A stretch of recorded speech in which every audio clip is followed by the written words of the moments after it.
نے دنیا کے ساتھ یہ سلوک کیا تو اللہ نے لوگوں کے سکون کو چھین کر اس دنیا میں بے چینی کی آگ لگا دی،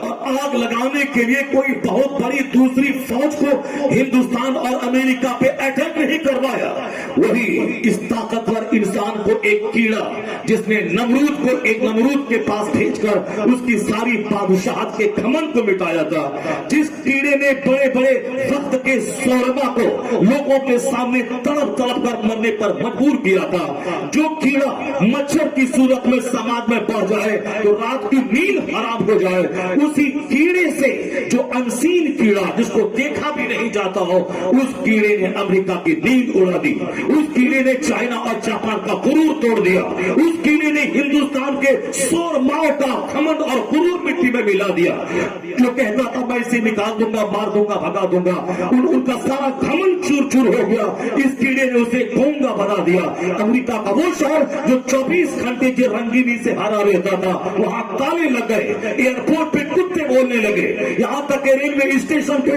وہاں کتوں کا جماوڑا ہو گیا،